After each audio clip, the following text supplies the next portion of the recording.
Bismillahirrahmanirrahim. Assalamu alaikum. Today we are going to discuss the MCQs of chapter number 2 biological molecules. Main topics of our discussion are proteins and nucleic acids. First MCQs is in an amino acid in which R group is hydrogen, the amino acid will be. देखें अगर R group हमारे पास amino acid का R group पे hydrogen होगी तो हमारे पास glycine बनेगा, अगर CH3 होगी तो एलेनिन बनेगा। इसका मतलब ये हुआ कि जो R ग्रुप है वहाँ पे कोई भी एलिमेंट लग सकता है और वो जो स्पेसिफिक एलिमेंट लगेगा वो एक नया अमीनो एसिड बनाएगा। तो अगर हाइड्रोजन वहाँ पे होगा तो ग्लाइसिन बनेगी। क्वेश्चन नंबर 2 है हमारे पास, which of the following is peptide bond.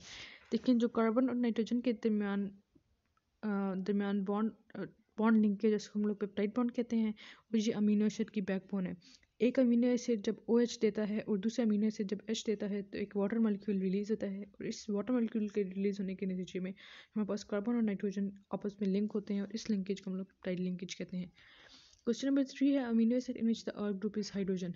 Amino acid जिसके R ग्रुप पे हाइड्रोजन हो उसे हम लोग ग्लाइसिन कहते हैं। इसको हम लोग क्वेश्चन नंबर 1 में भी डिस्कस किया। क्वेश्चन नंबर 4 है हमारे पास, myosin is a dash type of protein. Myosin हमारे पास मसल फाइबर होता है, तो ये हमारे पास फिब्रस टाइप ऑफ प्रोटीन है और इसमें सेकेंडरी स्ट्रक्चर डोमिनेट होता है।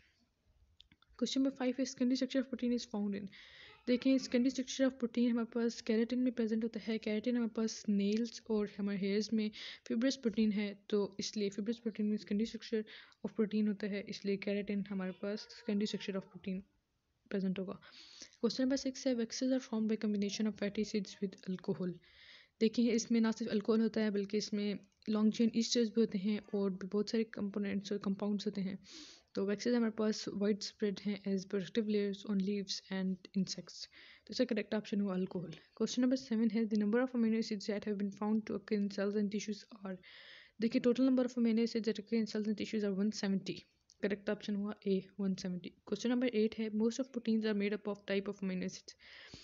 As discussed earlier, total number of amino acids that occur in cells and tissues are 170. Out of these 170 amino acids, 25 amino acids are involved in the formation of proteins, and the most of the proteins are formed from 20 types of amino acids. So the correct option is B. Question number 9 is backbone of amino acid is C. Amino acid की backbone बनाते हैं peptide bond. Peptide bond की linkage carbon और nitrogen bond की वजह से बनती है, तो करेक्ट ऑप्शन हुआ ए। और जो इसमें फर्स्ट सी है ये एडिशनल है, टाइपिंग मिस्टेक है, तो काइंडली इसको नेगलेक्ट कीजिएगा। क्वेश्चन नंबर 10 है sequence of amino acid is important in. Amino acid की सीक्वेंस इंपॉर्टेंट होती है प्राइमरी स्ट्रक्चर ऑफ प्रोटीन में, तो करेक्ट ऑप्शन हुआ ए। क्वेश्चन नंबर 11 है the combination of a pentose sugar with base results in a compound known as. जब एक pentose sugar और बेस मिलेंगे तो वो एक न्यूक्लियोसाइड बनाएंगे, और अगर न्यूक्लियोसाइड और फॉस्फोरिक एसिड मिलेंगे तो वो हमारे पास न्यूक्लियोटाइड बनाएंगे। तो अभी हमारे पास सिर्फ पेंटोज शुगर है और एक बेस है, तो वो जो कंपाउंड बनाएंगे उसको हम लोग न्यूक्लियोसाइड बोलेंगे। करेक्ट ऑप्शन हुआ सी। क्वेश्चन नंबर 12 है which of the following combination of a base pair is absent in DNA। देखिए DNA में 4 नाइट्रोजनस स्पीसीज होती हैं, एक एडेनिन, थायमिन, गुआनिन और साइटोसिन।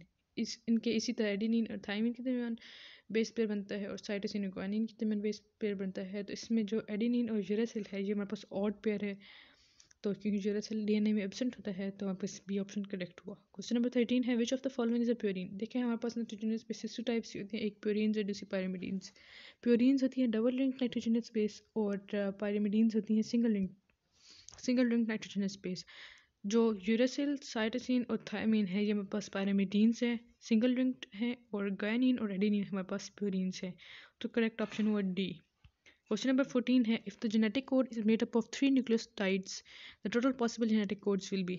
देखें हमारे पास एक जेनेटिक कोड बनता है 3 न्यूक्लियोटाइड से, हमारे पास पॉसिबल जो हमारे पास हैं नाइट्रोजनस बेसिस वो 4 होती हैं तो DNA में।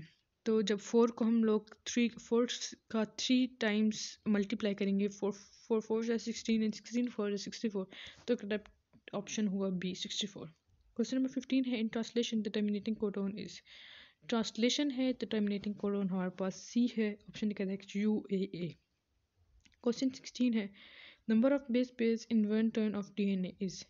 देखिए DNA डबल हेलिकल उसमें स्ट्रक्चर होता है उसका, और जब वो कॉइल होते हैं आपस में तो हमारे पास डिफरेंट टर्न्स बनते हैं उनके। तो एक टर्न में हमारे पास 10 बेस पेयर्स होते हैं और उस टर्न की जो लेंथ होती है वो 34 एंगस्ट्रॉम होती है या 3.4 नैनोमीटर होती है, तो हमारे पास इधर करेक्ट ऑप्शन हुआ ए 10 बेस पेयर्स। ऑप्शन क्वेश्चन 17 है फॉस्फोडाइज्ड बॉन्ड इज। देखिए यहाँ पे वैसे तो स्ट्रक्चर बनाएंगे तो हमें तब क्लियर होगा, लेकिन अगर हम लोग इसको ऐसे डिस्कस करें तो हमारे पास जो एक ईस्टर होगा उसके कार्बन नंबर 5, फिर उस बाद फॉस्फोरिक एसिड जिसके साथ H3PO4 है, उसके साथ पी डबल बॉन्ड ओ एक तरफ, पी डबल बॉन्ड ओ दूसरी तरफ, और फिर उसके बाद सेकेंड ईस्टर का जो थर्ड कार्बन होगा वो बॉन्ड बनाएगा, तो हमारे पास करेक्ट लाइन लिंक होगा वो हमारे पास ऑप्शन बी वाला होगा। तो ऑप्शन बी करेक्ट ऑप्शन है। क्वेश्चन नंबर 18 है when X rays are pass through crystalline DNA it shows helix making one complete twist every. देखिए हमने पहले भी डिस्कस किया कि जो एक टर्न होता है डीएनए का, उसमें हमारे पास 10 बेस पेयर होती हैं और उसकी जो लेंथ होती है वो 34 एंगस्ट्रम होती है। एंगस्ट्रम छोटी यूनिट है और ये इक्वल होती है 10⁻⁻10 मीटर की। तो हमारे पास अगर इसको नैनोमीटर में कन्वर्ट करें तो ये हमारे पास 3.4 नैनोमीटर बनता है। तो 34 एंगस्ट्रम हो या 3.4 नैनोमीटर हो, दोनों करेक्ट हैं। तो उधर करेक्ट ऑप्शन हो 3.4 नैनोमीटर। Question 19 is bonds present in alpha helix are. देखिए हमने पढ़ा था कि helical structure of alpha helix is kept on by the formation of hydrogen bonds, तो करेक्ट ऑप्शन हुआ ए। क्वेश्चन नंबर 20 है all of the following are subunits of DNA except. ये सारे डीएनए की सब यूनिट्स है सिवाय Colin के। देखिए डीएनए में डीऑक्सीराइबोज शुगर भी होती है, नाइट्रोजनस बेस भी होती है और फॉस्फेट ग्रुप भी होता है, तभी तो ये एक न्यूक्लियोटाइड बनती है, जबकि कोलिन इसमें एब्सेंट होती है। So that was all from me today, thank you.